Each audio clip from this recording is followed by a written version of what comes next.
Assalamualaikum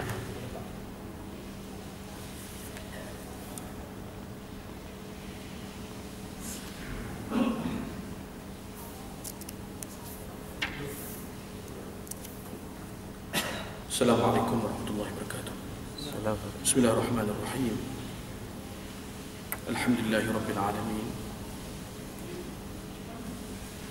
Wassallallahu wasallama wa baraka ala rahmatillahi alamin. Sayyidina Muhammadin wa ala alihi wa sahbihi ajma'in. Shrah li sadri wa yassir li amri wa hlul 'uqdatam min lisani yafqahu qawli. ولا حول ولا قوة إلا بالله العلي العظيم.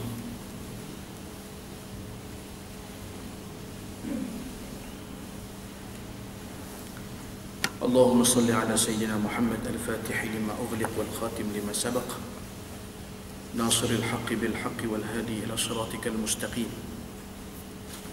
وعلى آله وأصحابه حق قدره ومقداره العظيم.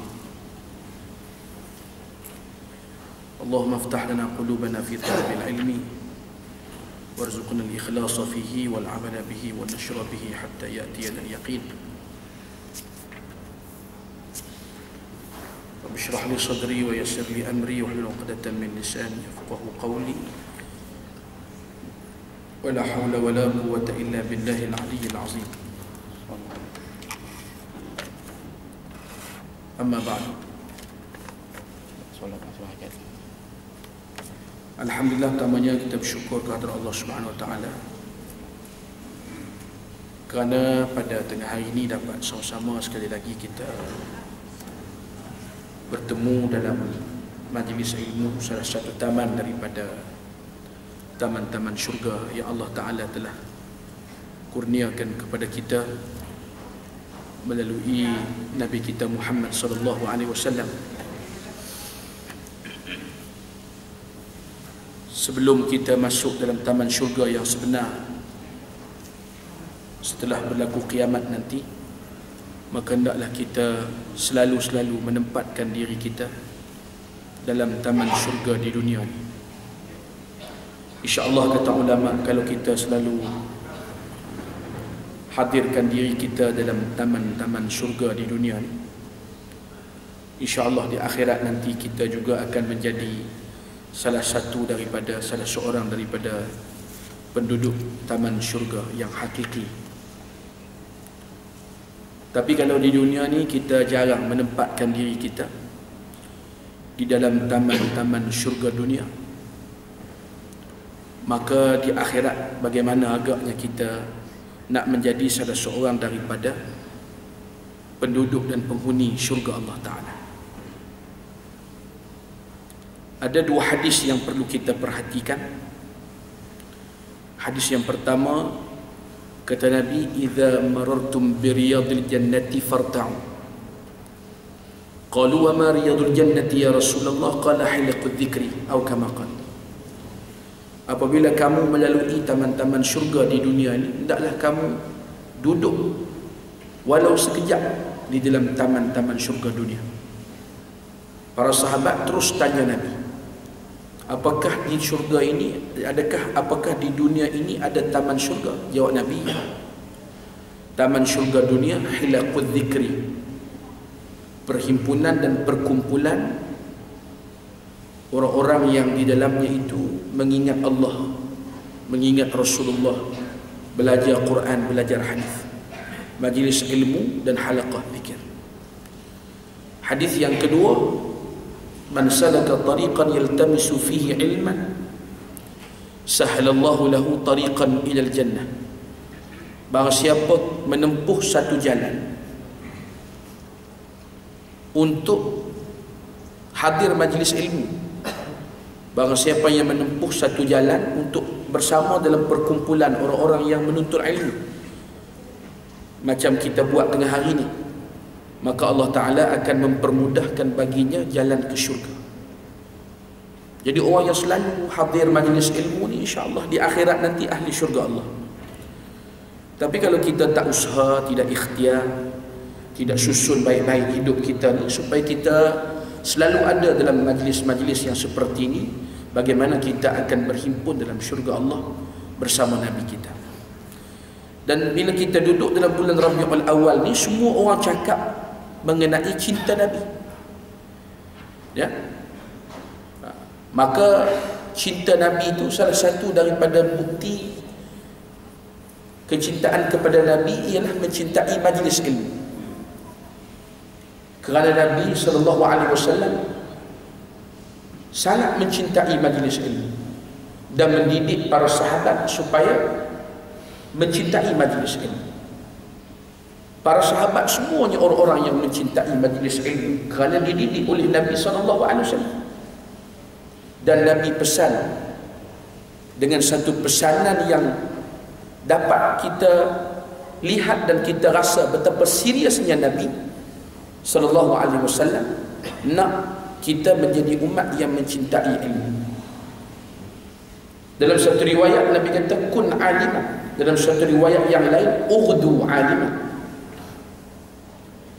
Kun aliman, jadilah kamu orang yang berilmu.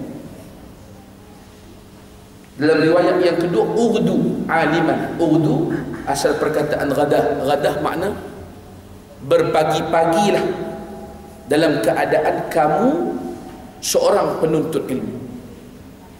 Nabi tak kata bangun pagi-pagi cari makan kedarah, kan? Sebelum kamu nak buat yang lain, pastikan makan kedarah cukup dulu, bukan? Nabi kata bangun pagi-pagi, pastikan kamu dah duduk dalam majlis ilmu. Kita buatlah suruhan Nabi. Kalau tak buat makna tak sayang Nabi. Kalau kita buat baru betul kita sayang Nabi. Sekarang nak duduk dalam majlis ilmu, tak payah, kan? TV, radio, CD, internet, YouTube, kan? Kita nak dengar ustaz mana? Kan? Ustaz mana kita nak dengar? Pengajian ilmu apa kita nak dengar? Tajuk apa kita nak dengar? Nak dengar hak serius, nak dengar hak lawak, nak dengar hak nangis, nak kena marah, semua ada. Kan? Semua ada. Itu semua terpulang kepada kita. Umat ini tak akan jadi baik kalau tidak cintakan ilmu, kalau tidak sayang pada ulama. Umat ni akan rosak kalau dia hanya mencintai ahli dunia, berfikir tentang dunia, bercakap tentang dunia, lupakan akhirat. Tapi umat akan jadi baik kalau dia selalu diingatkan kepada akhirat, selalu diingatkan kepada mati. Ya? Sayang ulama, cintakan majlis ilmu, baru akan jadi baik, baru akan jadi ilmu. Tuan-tuan yang dimuliakan oleh Allah Subhanahu wa taala, bagi seorang mukmin, kekayaan dan kesenangan hidup adalah merupakan kurniaan Allah dan sekaligus ujian daripada Allah. Ya, kita nak tangani dunia ni, macam mana Islam ajar kita? Islam ajar kita bahawa kesenangan dan kenikmatan dunia ni pertama adalah kurniaan Allah. Maka kembalilah semua pujian kepada Allah. Kemudian yang keduanya, kesenangan dan kenikmatan dunia ni ujian daripada Allah. Firman Allah Ta'ala dalam suratul Anbiya ayat 35, wa nabluukum bisyarri wal khairi fitnah wa ilaina turja'un. Dan kami uji kamu semua hamba-hamba kami dengan sesuatu yang kamu sukai dan juga sesuatu yang kamu tidak sukai. Benda kita suka, benda yang kita tak suka, semua ni ujian Allah. Bukan kata ujian Allah ni benda yang kita tak suka, benda yang kita suka, daripada kesenangan, kenikmatan, kelazatan, kesedapan, semua ni merupakan ujian Allah. Kita ni pula bila sebut kata ujian Allah, yang kita terbayangnya apa? Nyaga pergi, kerja tak jadi, apa yang kita plan, yang kita rancang gagal, kan? Ini semua ujian. Sakit baru ujian Allah, kan? Kesenangan, kenikmatan, naik pangkat, kita ingat turun pangkat aja ujian, naik pangkat pun ujian Allah, kan? Kita kata kita ni orang bujang, ujian Allah banyak orang bujang ni, kan? Tak kahwin, dah berkahwin, isteri ujian Allah Ta'ala, kan? Dah kahwin, nak kahwin lagi besar ujian Allah Subhanahu wa Ta'ala. bil khairi wal fitnati wa nabluukum bisyarri wal khairi fitnah. Al-Anbiya 35. Sama ada perkara tu kamu suka, kamu tidak suka, itu ujian Allah. Jadi ubah cara berfikir. Islam tu kan datang memang nak mengubah cara berfikir. Sebab tu dalam Quran berapa kali Allah Ta'ala sebut wal akhiratu khairun wa abqa. Akhirat lebih baik, lebih kekal. Wal akhiratu khairul laka minal ula. Dan akhirat itu lebih baik daripada dunia. Berapa kali Allah Ta'ala ulang sebut dalam Quran? Kenapa sebut banyak kali? Sebab nak ubah cara berfikir manusia yang menganggap bahawa segala-galanya ini perkiraannya hanya dunia semata-mata. Akhirat tak diambil kira. Kan? Islam datang nak ubah yang tu. Maka yang baik dan yang kita suka, yang kita tak suka adalah ujian Allah. Wa ilaina turja'un. Dan kamu kena ingat, akhir sekali kamu akan kembali kepada kami, kata Allah. Kamu akan balik kepada kami. Ya? Waktu itulah kami akan menentukan kamu ini layak masuk syurga ataupun tidak. Ya? Wa'lamu annama amwalukum wa auladukum fitnah. Al-Anfal 28. Dan ketahuilah bahawasanya amwalukum wa auladukum, harta benda kamu dan anak-anak kamu adalah ujian Allah kepada kita. Maka harta yang barakah itu adalah yang digunakan untuk kejayaan akhirat. Ya, kejayaan akhirat. Itu bagi kita orang mukmin. Bagi orang kafir, tuan-tuan dan puan-puan, limpahan kesenangan dan kekayaan untuk orang kafir itu semata-mata kemurahan Allah kepada mereka. Jangan kita terpedaya. Kerana dunia ni tak ada nilai di sisi Allah Ta'ala, kecuali dunia yang digunakan untuk akhirat. Yang tu je yang ada nilai. Kita ni terpesona dengan orang kafir. Kita tengok orang kafir kaya, duit banyak, tak pernah sakit. Fir'aun lagi hebat, bersin pun tak pernah. Jangankan sakit, bersin pun tak pernah. Kita selalu bersin, tambah yang sedung kuat ni. Kan? Fir'aun sakit sekali pun tak pernah sakit. Jangan kita anggap kata kita sihat tak pernah sakit itu merupakan nikmat Allah. Belum tentu. Sebab nak banding dengan Fir'aun pun sama, tak pernah sakit. Tak pernah sakit sehingga dia rasa dia Tuhan. Tapi kalau kita ni sekejap-sekejap sakit, kan?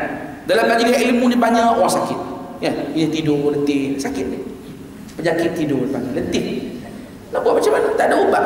Ubat mengantuk mesti kena tidur. Mana ada ubat lain? Kalau ada ubat lain pun mungkin penampak lah kot. Tidur ubat dia bubus biji.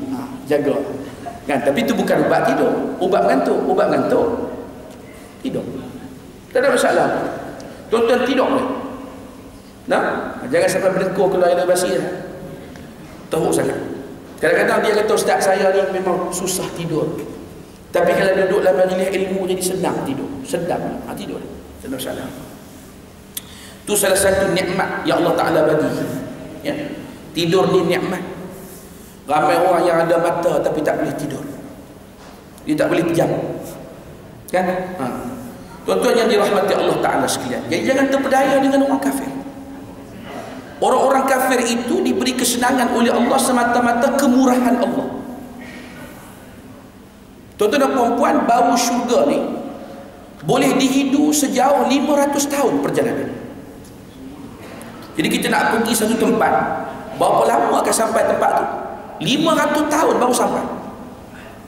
Maka keharuman Raihanatul Jannah, bau wangian syurga itu, lagi 500 tahun nak sampai syurga, baunya dah kita dah bau. Macam kita pergi kenduri kahwin lah, kita parking aja kereta, terus kita bawa nasi biryani, gulai kambing, kita boleh tahu ni ikan bilik ni kan. Dah tahu dah, kita parking aja kita dah tahu dah lauk apa yang ada tempat kenduri itu. Syurga Allah Subhanahu wa ta'ala, tuan-tuan dan puan-puan, 500 tahun lagi nak sampai, kita dah bau harum. Tetapi orang-orang kafir Allah Ta'ala haramkan mereka daripada menghidu bau syurga. Jadi kalau bau yang haram itu pun Allah Ta'ala haramkan, nak masuk syurga macam mana? Masuk pun tak boleh. Tetapi dunia ni dimiliki sepuas-puasnya oleh orang kafir. Maka kata Nabi kita Muhammad sallallahu alaihi wasallam, "Law kanat ad-dunya ta'dilu indallahi janaha ba'udatin ma saqa minha kafirun syarbata ma'. Atau kama qala. Kalaulah dunia ni ada nilai di sisi Allah, tidak akan diberi minum kepada orang kafir, walau setitik air pun tidak akan diberi minum oleh Allah Ta'ala. Lau kanatid dunya, kalaulah dunia ini ta'dilu janaha ba'udah indallah, ada nilai sebelah sayap nyamuk, bukan 12, sebelah. Dia letak di atas timbangan, itulah nilaian dunia. Kalau itu nilaian dunia, kata Nabi, tak akan diberi minum orang kafir daripada dunia ni walau seteguk air sekalipun. Ini orang kafir lah yang menikmati dunia sepuas-puasnya. Jadi kita jangan buat bandingan dengan orang kafir. Kalau kita tak diberi kekayaan kesenangan dunia seperti orang kafir, tak apa, kerana yang diberi Allah kepada orang kafir itu hanya sebagai tanda kemurahan Allah Subhanahu wa ta'ala. Maka kata Nabi SAW, apabila kamu melihat Allah memberikan kepada seorang hambanya di dunia ini apa yang ia suka dan inginkan, sedangkan ia terus dalam dosa dan maksiat, maka itulah istidraj, kata Rasulullah. Nah, jadi kalau kita tengok satu orang, apa yang dia nak, apa yang dia suka, apa yang dia inginkan, Allah beri semua. Tapi dia terus kekal dalam maksiat, dosa dan keingkaran kepada Allah, ketahuilah dia sedang diistidraj oleh Allah. Istidraj ni, tuan-tuan dan puan-puan, lawan kepada kalimat nikmat. Hitam lawan dia putih, tua lawan dia muda, putih lawan dia hitam, kaya lawan dia miskin, Islam lawan dia jahiliah, kangkung lawan dia apa? Ayam. Jadi itu contoh perkataan berlawanan. Contoh perkataan, contoh jangan bawa contoh. Orang bawa contoh tak apa, sangat bodoh. Kita buat contoh saja, tuan-tuan dan puan-puan. Dia kata contoh pun sensitif ustaz. Baru betul, baru tanda kata hati itu hidup lagi. Kalau kita buat contoh pun tak ngerti-ngerti juga, itu tanda apa? Bengong. Otak dah hilang, dia punya fungsi, tak nak fikir. Tuan-tuan yang dirahmati Allah Subhanahu wa ta'ala sekalian, maka lawan bagi nikmat itu istidraj. Ingat baik-baik tu. Ingat tak? Istidraj. Jin ada qalqalah di ujung. Bukan mengajar tajwid ni, supaya dia punya kalimat tu boleh faham betul. Lawan dia nikmat. Kalau nak dibandingkan nikmat Tuhan, apa yang Tuhan beri pada Firaun, pada Qarun, mereka yang betul-betul ijtihad terang-terang menentang Allah Ta'ala di atas muka bumi, adakah layak pemberian Tuhan kepada mereka dinamakan nikmat? Tidak. Ya, kerana yang Allah Ta'ala bagi kepada hamba-hambanya itu kadang-kadang dengan tujuan supaya dia semakin sombong, semakin kufur, semakin ingkar kepada Allah Ta'ala. Kata ulama, tanda-tanda istidraj itu ialah, yang pertama, iman dan ibadah semakin merosot, sedangkan kesenangan semakin bertambah. Nah, ini kajian terhadap ayat-ayat Quran dan hadis-hadis Nabi. Innama numli lahum liyazdadu ithma. Allah sebut dalam Quran, jangan kamu sangka bila kami berikan kepada setengah-setengah orang itu umur yang panjang dan sihat tubuh badan, itu adalah nikmat kami kepadanya. Tak. Kadang-kadang kami beri umur yang panjang, kami bagi sihat, kami bagi kekayaan, liyazdadu ithma, supaya dia bertambah dosanya dengan Allah Subhanahu wa ta'ala. Tuan-tuan mau ke umur panjang, badan sihat, duit banyak, tapi dosa makin bertambah? Tuan-tuan nak gitu? Kita orang mukmin, biarlah kita hidup dunia ni tidak sesenang mana sekalipun, kan? Taklah sihat sangat, sekali-sekala sakit. Kadang-kadang sihat, kadang-kadang sakit. Tuan-tuan dan puan-puan, kadang-kadang kenyang, kadang-kadang lapar. Tapi sekarang ni banyak lapar dari kenyang. Ya, tuan-tuan dan puan-puan. Maka tetapi yang paling pentingnya, tuan-tuan dan puan-puan, iman terjaga, Islam terpelihara. Kan? Nikmat Allah. Dan nikmat yang paling besar ialah Nabi kita Muhammad SAW. Tanpa Nabi, tuan-tuan, kita tak kenal Allah. Betul tak? Kenal tak Allah agak-agak kalau tanpa Rasulullah? Tak kenal. Siapa nak cerita kat kita Allah Ta'ala ni kalau bukan Rasulullah?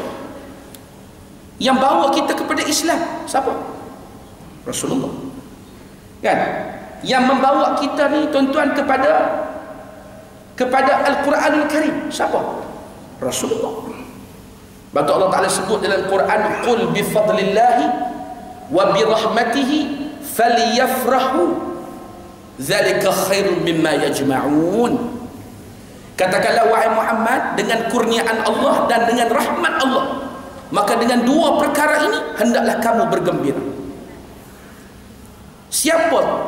Apakah kurniaan Allah yang paling besar kepada kita? Nabi kita. Setuju tak setuju? Rahmat Allah yang paling besar kepada kita, siapa dia? Nabi kita sallallahu alaihi wasallam. Allah Ta'ala kata dengan kurnia Allah, dengan rahmat Allah, bergembiralah. Allah suruh kita bergembira. Nak bergembira macam mana agak-agak ni? Dengan Rasulullah sallallahu alaihi wasallam. Macam-macam cara lah kan. Masing-masing nak tunjukkan kegembiraan dia dengan Rasulullah. Kan? Dengan cara buat kenduri, dengan cara baca selawat, nah, dengan cara buat ceramah, dengan cara buat forum, cara nak gembirakan orang. Saya waktu ngaji di Mesir dulu, kalau bulan Rabiul Awal, kedai-kedai manisan dia akan buat potongan harga hingga 70%. Dan kalau ada orang lalu depan kedai dia, dia siapkan manisan percuma. Kami pun memang selalu lalu lah kalau bulan Rabiul Awal ni kan, pagi lalu sekali, petang lalu sekali. Manisan-manisan orang Arab memang special, sedap-sedap. Ummu alinya, beras yang dimasak dengan susu ni sedap-sedap kan. Bulan lain nak lalu satu mangkuk RM2 kan. Kalau bulan Rabiul Awal free, ataupun murah tinggal 50 sen saja. Itu cara orang-orang menunjukkan kegembiraan dia kan. Kalau di India, Pakistan, Bangladesh, dia buat ladu warna kuning kan, dia keluar ke jalan-jalan bagi orang, dia suap mulut orang makan. Tu cara dia bergembira. Kita nak bid'ahkan orang buat kegembiraan macam ni, tak boleh. Benda kegembiraan, macam saya ceramah, ada sikit lawak-lawak, tonton gelap. Tonton gelap. Takkan saya nak kata tonton semua ni mubtadi'. Gelap. Siapa gelap? Mubtadi', ahli bid'ah. Takkan nak kata gitu kan. Oh, Nabi tak buat. Bukan semua Nabi tak buat haram. Kita setuju tak ni? Bukan semua benda Nabi tak buat tu haram. Betul? Ada satu lagi kan, Nabi kahwin berapa orang? 11 haji. Entah Syiah ke apa ni, 11 orang haji Ahli Sunnah. 11 orang kan. Entah kahwin berapa je? 10 tolak 9. 11 tolak 10, tinggal 1 ya. Bid'ah. Betul tak ni? Itu tu khususiat Rasulullah. Betul, 11 orang untuk Rasulullah. Tapi 4 pun tak boleh buat. Jangankan anak murid macam entah ni, tok guru macam anak tak boleh buat. Betul tak? Jadi kalau semua benda hak Nabi tak buat tu haram kan. Contoh Khalid Al-Walid tengah duk panggang dak. Dak tahu dak? Bukan biawak. Jangan silap faham. Melayu bila sebut dak terbayang biawak. Bukan. Dia sejenis binatang padang pasir. Cuma rupa paras dia macam biawak. Rupa paras dia macam biawak. Tu yang Melayu tak lalu nak makan tu kan. Khalid Al-Walid tengah duk panggang dak. Rasulullah lalu kan. Khalid kata, ya Rasulullah, mari kita makan sekali. Rasulullah senyum, diam, tak kata apa, berlalu je. Rasulullah makan tak? Tak makan. Adakah haram makan dak? Tak. Sebab Rasulullah tak kata Khalid, dak ni haram, tak boleh makan. Baginda berlalu dengan diam dan senyuman. Berarti itu takrir baginda, persetujuan bahawa dak boleh dimakan. Cuma baginda tak makan. Macam makan bawang. Abu Ayyub Al-Ansari hidang makanan kepada Nabi waktu Nabi sampai di Madinah Al-Munawwarah. Makanan tu pula jenis masakan yang mengandungi banyak bawang. Bila selesai makan, hidangan itu dihantar kembali kepada dapur Abu Ayyub. Maka dilihat oleh Abu Ayyub dan isteri dia, bawang tidak dimakan oleh Nabi. Masing-masing takut jumpa Nabi. Ya Rasulullah, minta maaf, kami telah masukkan satu benda yang tak boleh dimakan rupanya ke dalam makanan kamu. Adakah tak boleh makan bawang ya Rasulullah? Jawab Nabi, tidak kan. Cuma aku tak berapa suka nak makan bawang, kerana inni rajulun unaji, kerana aku seorang yang selalu bermunajat kepada Allah. Jadi aku tak nak bermunajat dalam keadaan mulut aku berbau bawang. Jadi bergembira kan, berseronok, alhamdulillah kan, nikmat Allah. Cara bergembira ikut syarak. Tuan-tuan nak buat macam mana nak bergembira? Ikut syarak kan. Ada orang dia bergembira bagi orang makan, bagi orang minum, bagi orang manisan, belanja orang makan, bagi orang hadiah. Ada orang bergembira dia pukul gombang. Pukul gombang pun salah. Salah. Pelik orang sini, aku tak mau orang mengajar kan? Salah pukul gombang pun salah. Ada pelik. Cara bergembira, falyafrahu, bergembiralah. Oh, cara bergembira itu mesti yang diajar oleh Nabi SAW. Kalau tak diajar oleh Nabi, tak boleh buat. Berat. Macam ni punya cara faham Islam, tuan-tuan dan puan-puan, rosak agama. Nah, lepas tu mari seorang kepada Nabi, saya tak nak kahwin ya Rasulullah, nak buat ibadat. Mari seorang lagi, saya tak nak tidur malam ya Rasulullah, saya nak tahajud sepanjang malam. Mari seorang lagi, saya tak nak makan, saya nak puasa hari-hari ya Rasulullah, kerana nak beribadah kepada Allah. Jangan. Inna ad-dina yusrun wa la yushaddad dina illa ghalabah. Islam ni agama yang ringan, agama yang mudah, sesuai untuk semua orang. Dan tidak ada orang yang cuba buat berlebih-lebihan sangat, melainkan dia pasti akan dikalahkan oleh agama. Agama tak akan kalah, dia yang akan kalah kan? Sebab tu mengamalkan ajaran Islam tu dia kena bertenang, mesti dengan ilmu, tuan-tuan dan puan-puan. Nah, kan? Bila kita bergembira dengan Rasulullah sallallahu alaihi wasallam, ya, pakat duk sibuk sampai bila-bila pun tak selesai, tuan-tuan dan puan-puan. Nah, tak selesai. Kau ni kata gini, kau ni kata gini, kan? Kau ni kata boleh, kau ni tak boleh, kau ni kata bid'ah, kau ni kata sunnah. Tak selesai berbeda pun, kan? Kalau tempat saya di Perlis tu, mufti masuk campur tangan. Masa K-pop baru ni tak sibuk pun. Seorang mufti tak keluar kenyataan K-pop ni mesti dibatalkan kerana dia haram bercanggah dengan hukum Islam. Ada tak mufti mana-mana sebut? Tak ada. Yang terang-terang dilarang oleh syarak tak disebutkan pula, kan? Yang masalah dikhilafkan oleh para ulama, yang ni bikin umat pening, tuan-tuan dan puan-puan. Nah, bikin kita semua pening. Begitu juga dalam masalah kita menerima nikmat Allah. Kata Rasulullah, kalau kamu melihat seseorang itu, termasuk diri kita, menerima nikmat, kesenangan, apa yang kita nak Allah Ta'ala bagi semua, tapi kita masih kekal dalam dosa kepada Allah, itu tanda kita bukan menerima nikmat, tapi kita sedang dalam jalan menuju kebinasaan. Kerana manusia bila dia semakin senang, semakin berkuasa, dia akan semakin sombong, dia akan semakin lupa diri. Akhirnya apa yang Allah Ta'ala beri pada dia tak dinamakan nikmat. Sanastadrijuhum min haitsu la ya'lamun. Kami istidrajkan mereka dengan segala nikmat dan kurniaan, kesenangan, kami istidrajkan. Dalam keadaan mereka tidak sedar, mereka sedang menuju ke jurang kebinasaan. Firaun bukan sikit, last kali apa dia? Akulah Tuhan. Nah, jadi kalau kita nak tahu kita ni menerima nikmat ataupun istidraj, yang pertama kata ulama, iman dan ibadah semakin merosot, kesenangan semakin bertambah.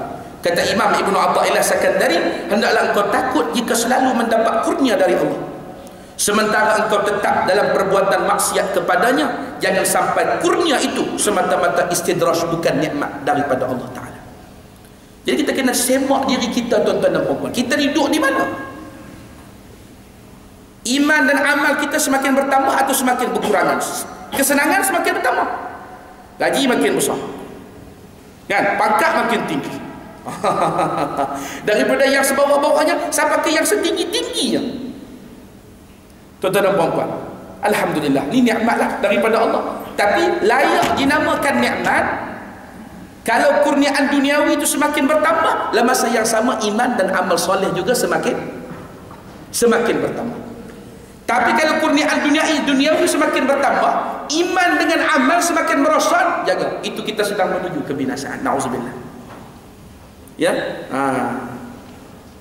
Yang kedua kata